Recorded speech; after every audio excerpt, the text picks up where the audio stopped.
अस्सलाम वालेकुम। निज़ामी हर्बल्स की तरफ से हकीम नईम असगर निज़ामी आप दोस्तों की खिदमत में हाजिर हूँ और मैं उम्मीद करता हूँ कि आप सब दोस्त खैरियत से होंगे।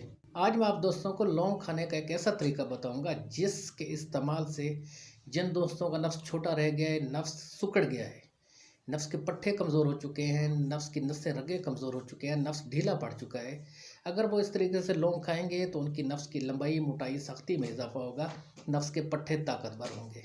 इसके अलावा मर्दाना कमज़ोरी के लिए बहुत ही बेहतरीन है। जिन दोस्तों को मर्दाना कमज़ोरी का मसला है वो यूज़ करें तो इससे मर्दाना कमज़ोरी का मसला ठीक होगा, मर्दाना ताकत बढ़ेगी।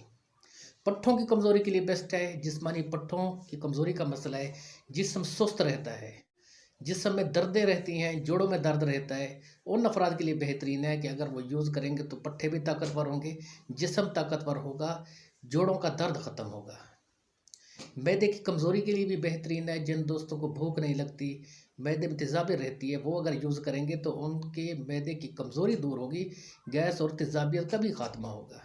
अब आप दोस्तों को बताता हूँ कि किस तरह आपने लौंग यूज़ करने हैं। आपने इस तरह करना है, 20 ग्राम लौंग लेने हैं, 20 ग्राम दारचीनी, 10 ग्राम मूसली सफ़ेद, 20 ग्राम मगज़ बादाम और 20 ग्राम असगंध नगोरी। इन तमाम अज्जा को पीस कर मिक्स कर लेना है और इसमें आपने शामिल करना है 100 ग्राम शहद।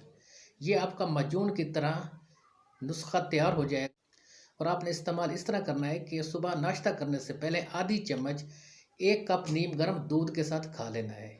इसका इस्तेमाल मर्दाना ताकत बढ़ाएगा, नफ्स की लंबाई, मोटाई, सख्ती में इजाफा करेगा, पट्ठों को ताकतवर करेगा, जिस्म की कमज़ोरी दूर करेगा, जिस्म को चुस्त करेगा और इसके अलावा जिस्म में ब्लड सर्कुलेशन बढ़ाएगा और भूख लगाएगा और मैदे की कमज़ोरी दूर करेगा। अब मैं आप दोस्तों से इजाज़त चाहता हूँ। उम्मीद है वीडियो अच्छी लगी होगी। वस्सलाम।